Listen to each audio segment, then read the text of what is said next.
In this episode of the Motor City Hypnotist Podcast, we're going to talk about the secrets of motivation. Have you ever struggled starting something or just keeping consistent with things that you know are probably good for you to do? If so, this episode is for you. And as usual, stay tuned because I'm giving away a free hypnosis guide. No, try not. Do or do not. There is no try. Get ready for the Motor City Hypnotist, David R. Wright, originating from the suburbs of Detroit, Michigan. He has hypnotized thousands of people from all over the United States.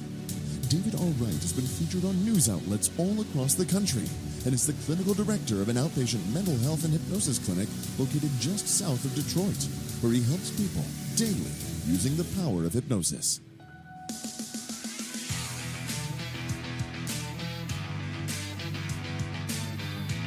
Welcome, the Motor City Hypnotist, David R. Wright.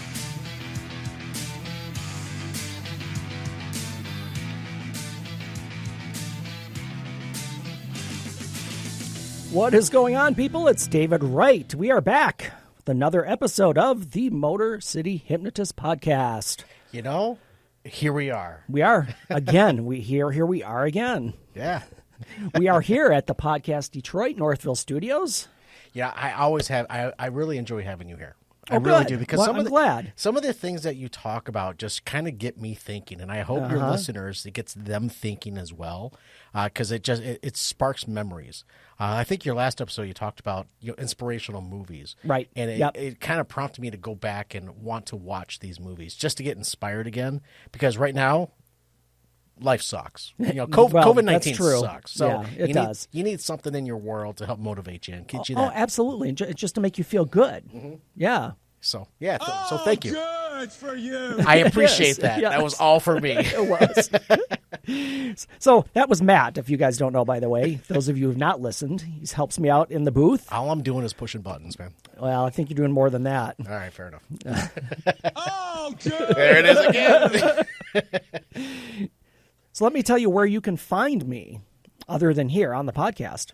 My website is motorcityhypnotist.com. You can find my podcast page there along with my storefront with a lot of cool stuff, a lot of cool products, including MP3 recordings, hypnosis recordings, ebooks, a lot of good stuff there. So take a look at that. And on social media, you can find me on Facebook and YouTube, Motor City Hypnotist, and also on Twitter and Instagram, Motor City Hypno.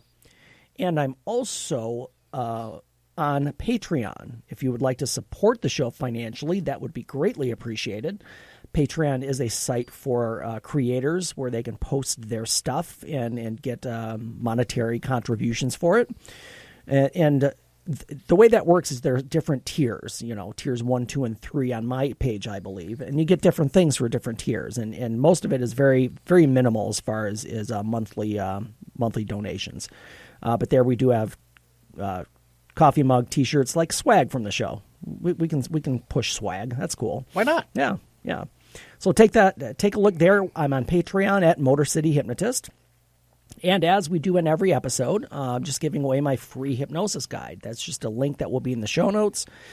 It's probably 1.5 page PDF that just explains hypnosis, kind of what we did in our very first podcast way back when. First 2 podcasts when we talked about hypnosis and dispelled some myths and misconceptions. So that is kind of a little synopsis of what hypnosis is. So take a look at that and just grab it. So wherever you listen to the show, whether it be Apple, iTunes, wherever, Apple or iTunes, which is the same thing, Spotify, wherever you listen to your podcasts, please subscribe. Please subscribe to the show. That helps me out. And also leave a review, because reviews help me and it gets me more visibility and helps the show to grow. So I would appreciate that very much. And please join me each week as I co-host the Psyched by MG podcast, which actually will be on a little bit later tonight. There will be an episode on. Yes. Absolutely. This episode of the Motor City Hypnotist Podcast is brought to you by Banner Season. Online marketing is saturated, and people rarely open their emails. Are you in sales, or does your business market to customers? How do you connect with family, friends, and clients? Banner Season takes your marketing into the real world by delivering kindness and thoughtfulness directly to your clients physically. Imagine the excitement of your family, friends, and customers as they receive personalized cards and gifts in their mailboxes. Go to bannerseason.com/fantastic and begin today to express kindness and make connections with others. That's bannerseason.com/fantastic.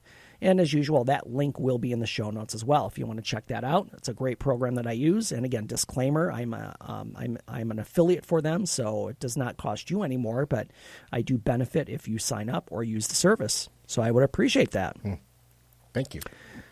It is time for our winner of the week.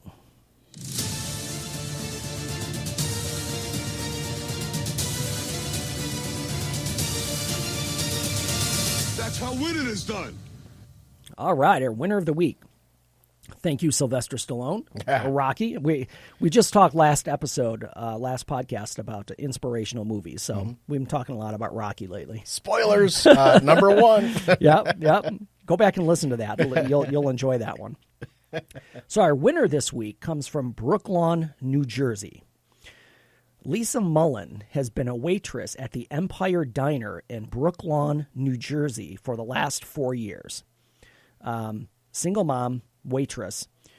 She was laid off from March until June due to the COVID crisis. Just as she was going back to work in June, her car broke down. Oh, my goodness. So she was using Uber to get to and from work every day. That's expensive. Well, especially being a waitress, how much do you make? You know, I imagine you would probably be taking home very little. An Uber ride, that's how much she makes? Maybe? Breaking even, maybe? Yeah, maybe. So a local couple who were regular customers at the Empire Diner gave Lisa their 2006 Nissan Altima as a tip for their meal. They gave her one of their vehicles. Wow. Just as a tip. Well, I'm sure it was a tip, but it was like, oh, we see you're in need. But they just gave her a car so that she would be able to get back and forth to work, continue to make money for her family, and not have to worry about transportation. Right. Wow. And again, as many of these stories, many of our winner of the week stories go, the couple asked not to be identified. Well, you know, Anonymous. Anonymous is just fine. It is. It really is. And I know we've said this before, man. It's people who tout that they've done something. It kind of loses some of its meaning then, because it's not really altruistic at that point. You're just doing it so you can be noticed. So to anonymous couple who gave their vehicle to Lisa Mullen, you are our winner of the week. Thank you.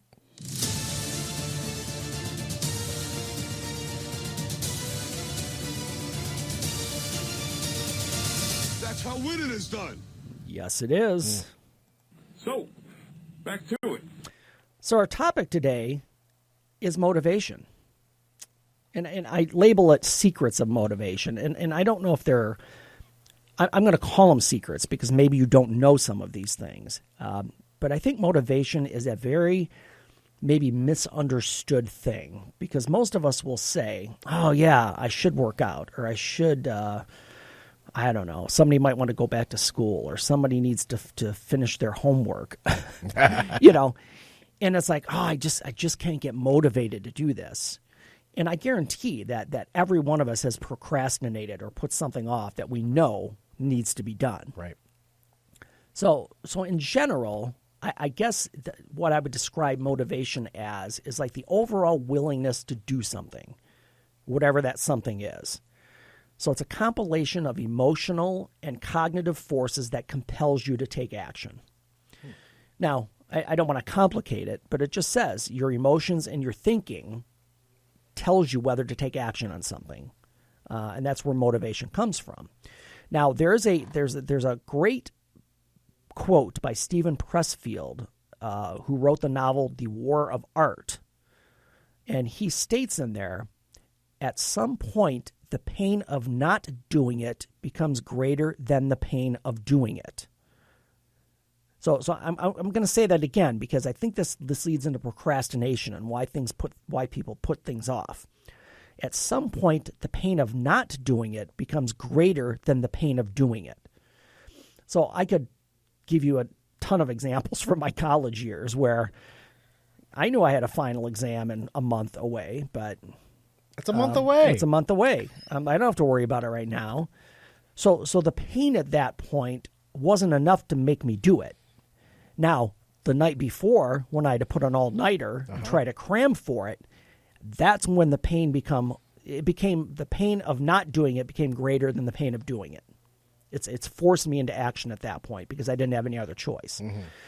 So I'm sure a lot of you have had this experience where you just put something off until you're forced to do it for whatever reason, whether it's a time frame issue, whether it's something that somebody else is pushing you to do, like if you're at your job or work. So that's kind of the essence of motivation. Every choice has a cost, but it's at a point you cross this mental threshold, and again, especially after procrastination and facing an urgent deadline, it just becomes more painful not to do it. You get forced into action. So what can we do to increase the likelihood that you can kind of break that habit, that you're not going to wait until that pain switches over, until it forces you to do it, to be motivated, to take action, to change your habits? And we talk a lot about habits on this show. We talk a lot about mental habits and our subconscious thinking and how habits just become ingrained. And this is one of the things. You probably all know, and maybe you are one, that are procrastinators. That's just how they work. That's how they live. Right. Nothing needs to be done until the exact deadline where it has to be done. Big pet peeve. Last minute stuff, you know? And sometimes people just get into that habit and they don't necessarily enjoy it, but they don't know any other way to do it. They don't know any other way to function because that's how they're locked in now. Right. But I would guarantee that most of those people would say to you, "Ooh, I'm so stressed all the time. I'm always anxious because everything is I feel overwhelmed because everything is due right now." I wonder why. Well, no, yeah, exactly. It's What the fuck are you doing? yeah, and when you put things off, eventually things pile up. Things become unmanageable. Mm-hmm. I mean, if you don't clean your house for a year, at some point it's just going to be overwhelming. You're just not going to be able to do it. Yeah. Boy, that escalated quickly. Kinda, yeah. I mean, that really got out of hand fast. And that's what happens with people. Things get away from them and they can't get a handle on it. So let's talk about how we can break these patterns, these negative patterns of procrastination, of avoidance, of having to do things. And sometimes it's easier to get motivated if it's something fun. Working out can be fun for some people. Right. But for some of us, it still takes some effort to get into that habit and make it happen. And that's the word that you just used. It's got to become a habit. Yes. Right. Absolutely. So one of the kind of counterintuitive, or what I would call maybe a shocking thought about motivation, is that it typically will come after a behavior starts, not before it. So I could say to myself, yeah, I really need to work out. And I can feel I can say to myself logically, yeah, I really need to work out. But I don't feel that motivated to do it because if I were that motivated, it would already be happening. Right. So at some point, I need to force myself, and this is the part. This is taking that first step. And I'm going to say getting started is the most important thing you can do. Right. Because once I take that first step, now I'm into doing it. And once you start something like that, and people, those of you who work out, you feel better. You feel better physically. Mm-hmm. You feel better mentally. You sleep better. You feel better emotionally. So why don't we do it? Yeah. It's a really good question. That's the big if, I just want to take a pill and make it all go away. Well, sure. Make all the fat go away. I mean, and it's just, and this is the nature of human condition. Why do we do things that are bad for us? Why don't we do things that are good for us? And that's always going to be kind of a struggle, I think. It's pretty cool, I guess. Yeah. So again, let's go back to that. Motivation comes after, not before a new behavior starts. So author James Clear, he's got a great, he's got a website, and he also has a couple of books, but I pulled some things off of his website because he's got some great explanations of how this works with people. James Clear puts it this way: I like to refer to this effect as the physics of productivity, because this is basically Newton's first law applied to habit formation. Objects in motion tend to remain in motion. Once you begin a task, it is easier and faster to keep moving forward. And think about that. It's the first law of physics. Objects in motion tend to remain in motion. So the point being is that your first step is to get into motion, whatever that is. And I'm talking not in a literal sense, or although it could be if you're doing something physical, such as working out. Mm-hmm. But you have to start moving, whatever that means to you. You have to start something.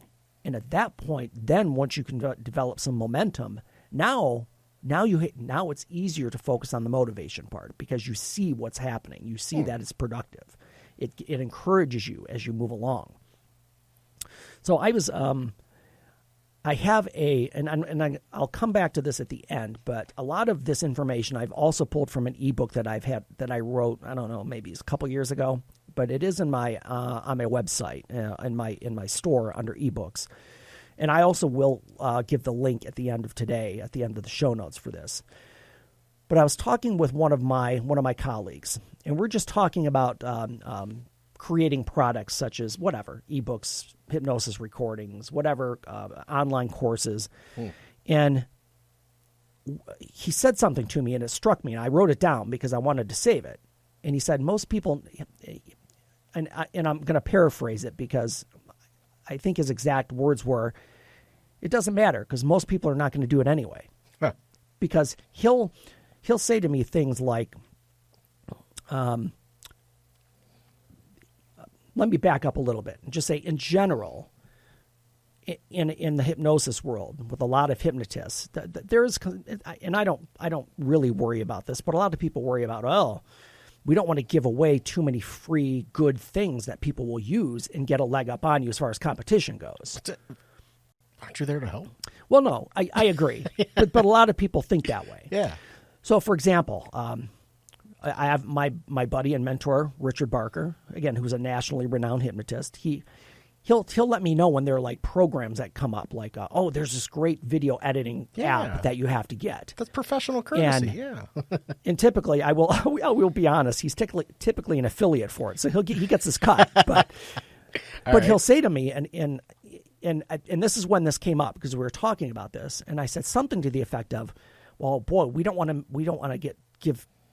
too many people to get this, because then they'll have the advantages, same advantages we do, and not in a mean way, but just saying, if everybody had it, Right. And he said, "Oh, don't worry." He says, "If I sell 100 of these, 98 people won't use it."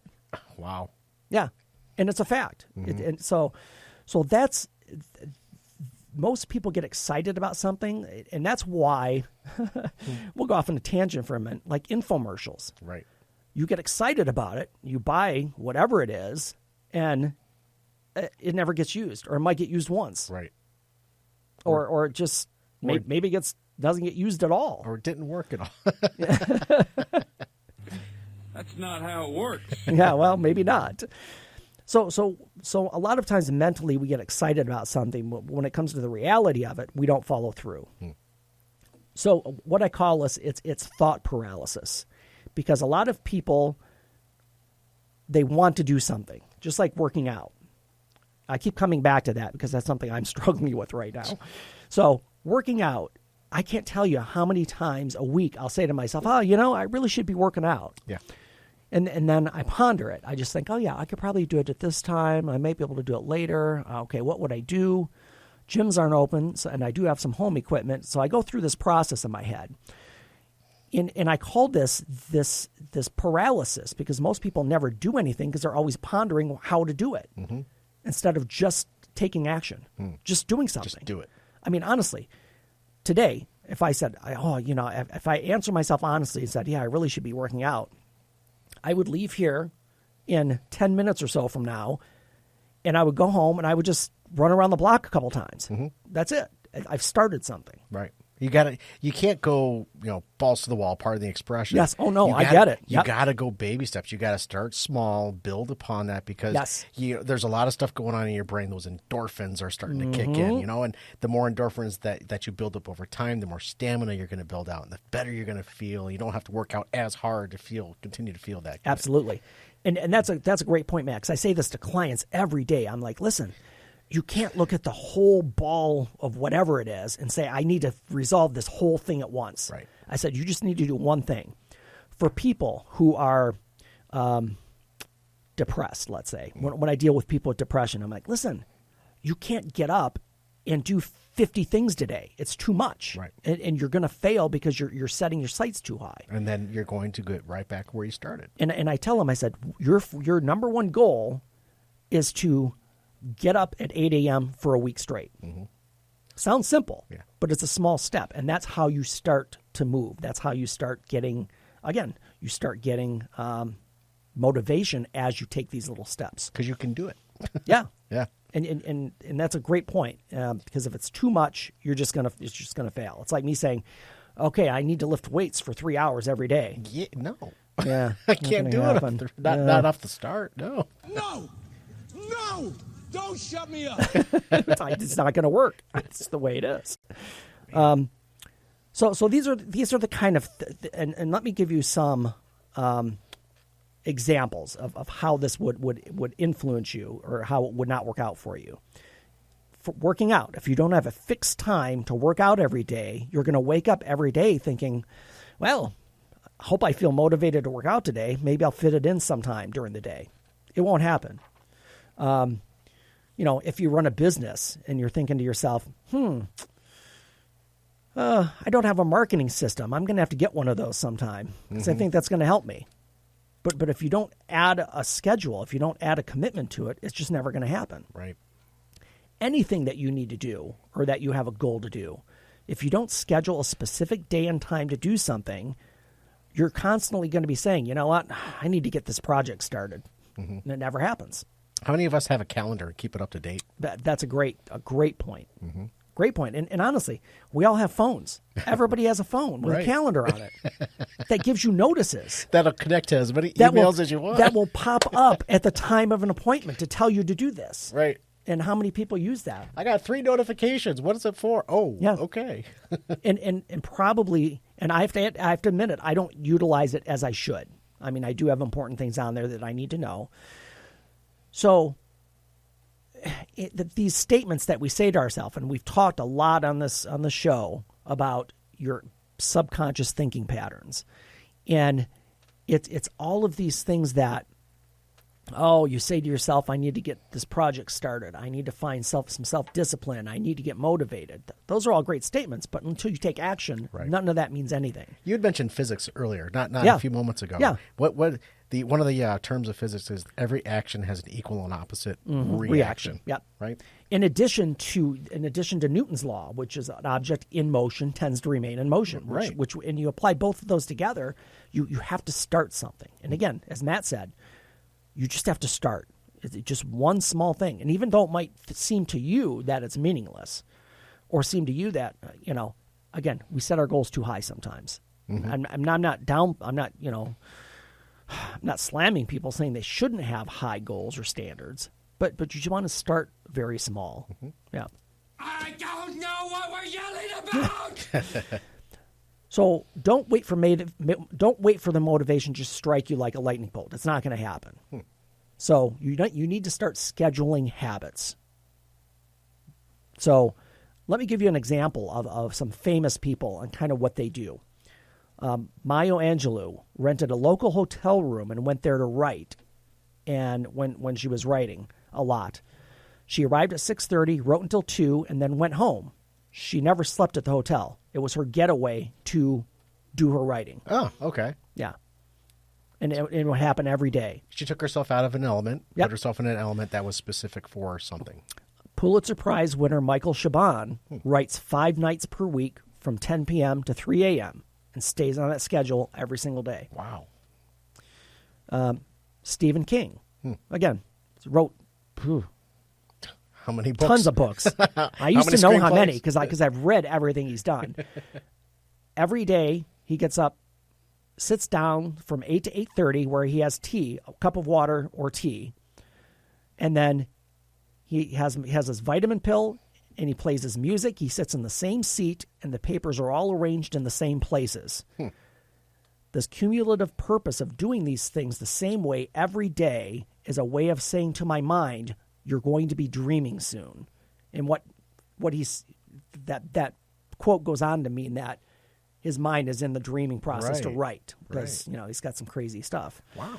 Yeah. I like that. Yeah. And C.S. Lewis, another author, would wake up at 8 a.m. every morning, have breakfast, and write from 9 a.m. to 1 p.m.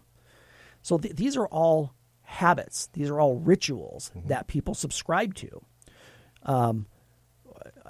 We can call it a pregame routine. We've talked a lot about athletics on the show, sports on the show. In fact, we just did a show on sports performance a couple of shows back.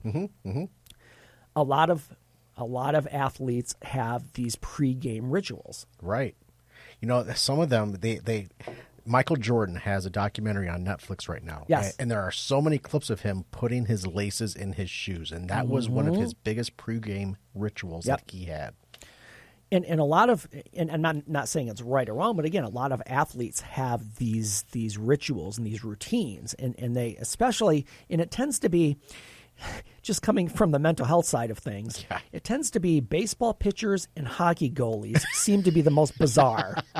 They just seem to be the nuttiest people.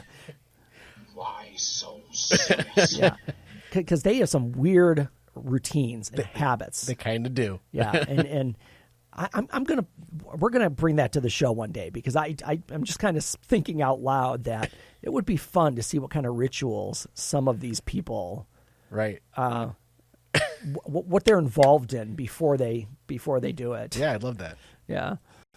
No, do not listen to that man. So whatever it is, whether it's a ritual, whether it's a routine, whatever it is for you, you need to lay that out ahead of time. It can be obscure, and there's zero judgment. And like I said, if it's something as simple as, okay, I want to start working out every day. So the first thing is deciding, okay, what time do you want that to be? And it doesn't have to be the same time every day, but it should be consistent week to week. So for example, say that you want to work out in the morning before work. For the next week, you just get up early. You don't even work out.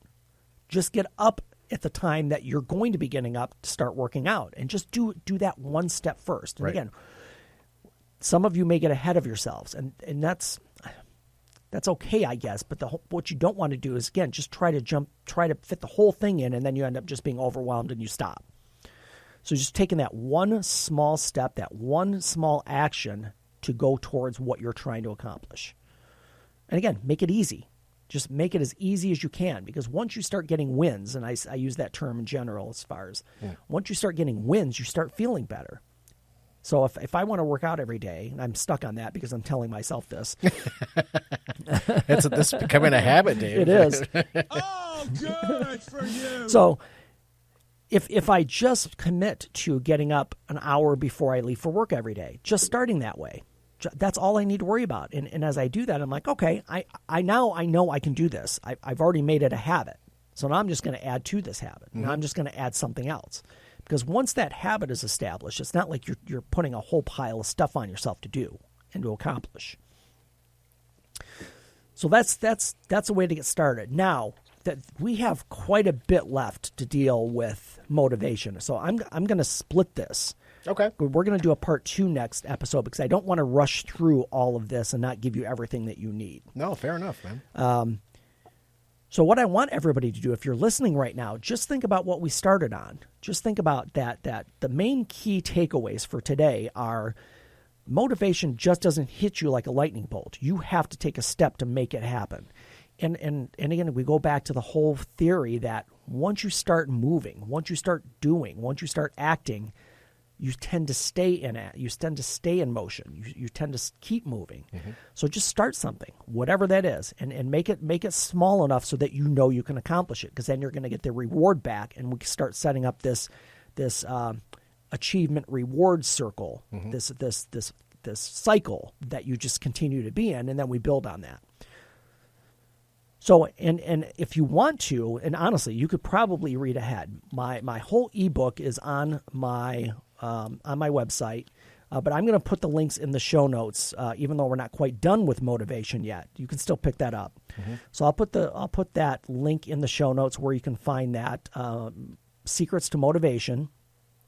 And in that, just real quickly, in that there are a bunch of charts that you can use. There's a schedule chart, and we're going to talk about some other things with forms that you can fill out to kind of plan what you want to do. So it's very helpful. So take a look at that in the show notes. So next episode, we're going to be finishing up on Secrets of Motivation, and we're going to get you in gear. I want to say thanks to a couple folks that chimed in on the socials. Oh, fantastic. James Flanagan. Jamie. He popped in, and also Rufus popped in as well. Rufus. Well, thanks for popping in, Rufus. Yeah, so thanks, fellas, for paying attention and listening, and hopefully you enjoyed it. Yeah, hopefully you did, Rufus. Hey, Rufus. Oh, good for you. That means we love you. So until next time, folks, laugh hard, run fast, be kind. I'll see you next time.